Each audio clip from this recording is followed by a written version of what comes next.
कि राजस्थान सरकार के द्वारा एक नोटिफिकेशन जारी किया गया मॉनिटरिंग विभाग के द्वारा या आयोजना विभाग के द्वारा, और उसके अंदर कहा गया कि भैया मुख्यमंत्री निवास के ऊपर 13 तारीख को एक बैठक होती है और उस बैठक के अंदर एक समीक्षा बैठक के रूप में इसको आयोजित किया गया था। उसमें कहा गया था कि बजट 2025-26 के अंदर हमने बहुत सारी घोषणाएं की थी। पहले एक ऐसी इमेज बनी हुई थी कि सरकार बजट में घोषणा तो कर देती लेकिन उसको वास्तविक स्तर पर लागू नहीं कर देती, लेकिन ये राजस्थान सरकार कह रही है कि नहीं भाई, हम ऐसा बिल्कुल नहीं करेंगे, जो हम कहते हैं वो हम लोग करेंगे और बजट 2025-26 में जो हमने घोषणाएं की हैं हम उनको लागू करेंगे ताकि आम जनता तक उन घोषणाओं का बेहतर तरीके से लाभ पहुंच सके। और उसी के तहत अब जो घोषणाएं की गई थी वो घोषणाएं कितने स्तर पर लागू हुई हैं या उन घोषणाओं को अभी तक लागू नहीं किया गया तो कब तक लागू किया जा सकता है, कैसे बेहतर तरीके से लागू किया जा सकता है, मतलब कैसे उसका मैक्सिमम यूटिलाइजेशन हो सकता है, उनको लेकर के एक समीक्षा बैठक का आयोजन अपने यहाँ पर 13 मई को मुख्यमंत्री निवास के ऊपर किया गया। और उसी बैठक के अंदर बहुत सारी बातें निकल के आई, लेकिन एक बात यहां से निकल के आई कि वो था वन विभाग में वन रक्षक के 1750 पदों के ऊपर विज्ञप्ति। जी हां, यहां पर बजट 2025-26 के सापेक्ष एक घोषणा की गई थी कि वन विभाग के अंदर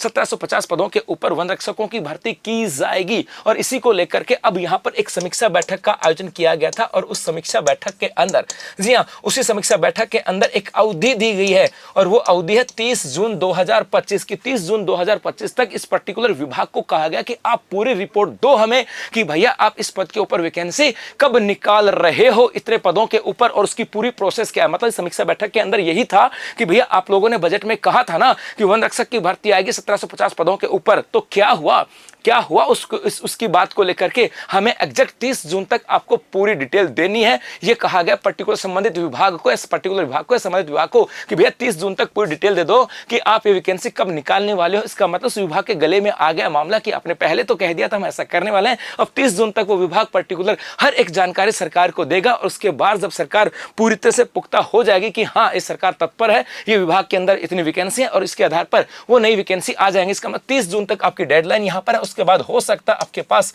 यदि मैं बात करूं जुलाई और अगस्त, इस जुलाई और अगस्त के अंदर आपको वन रक्षक की 1750 पदों के ऊपर नई भर्ती देखने को मिल सकती है। तो जो बच्चा तैयारी कर रहा था ना पुलिस कांस्टेबल की या दूसरी तैयारी कर रहा था, वो अपनी तैयारी को बेहतर बनाए रखना। जो बच्चा सिर्फ जेल प्रहरी के लिए था कि सर मैं जेल प्रहरी की तैयारी कर रहा हूं, अब नई भर्ती कब आएगी मुझे नहीं पता, तो मेरे भाई जुलाई अगस्त के अंदर आपको नई भर्ती देखने को मिल सकती है। और एक चीज और बता दूं, ये सरकार तत्पर है। इस सरकार ने जो टैगलाइन दी है ना, वो टैगलाइन का मतलब जो डेडलाइन दी है, जो टैगलाइन दी है ना, वो एग्जैक्ट पूरी होने वाली है। अर्थात यहां पर 30 जून तक कहा कि आप पूरी समीक्षा दो, तो जाहिर सी बात है 30 जून तक समीक्षा आएगी और उसके बाद नए पदों के ऊपर भर्ती आएगी। तो जो कहा है वो पूरा करने जा रही है और अब आपका समय है, अब आपकी बारी है उन अपने इरादों को पूरा करने की, अपने विरादों के साथ अपने सपनों को पूरा करने की। जो आपने सोचा था कि ऐसा करूंगा, अब आपको पूरा करने की बारी है। तो बस अभी के इतना ही, धन्यवाद।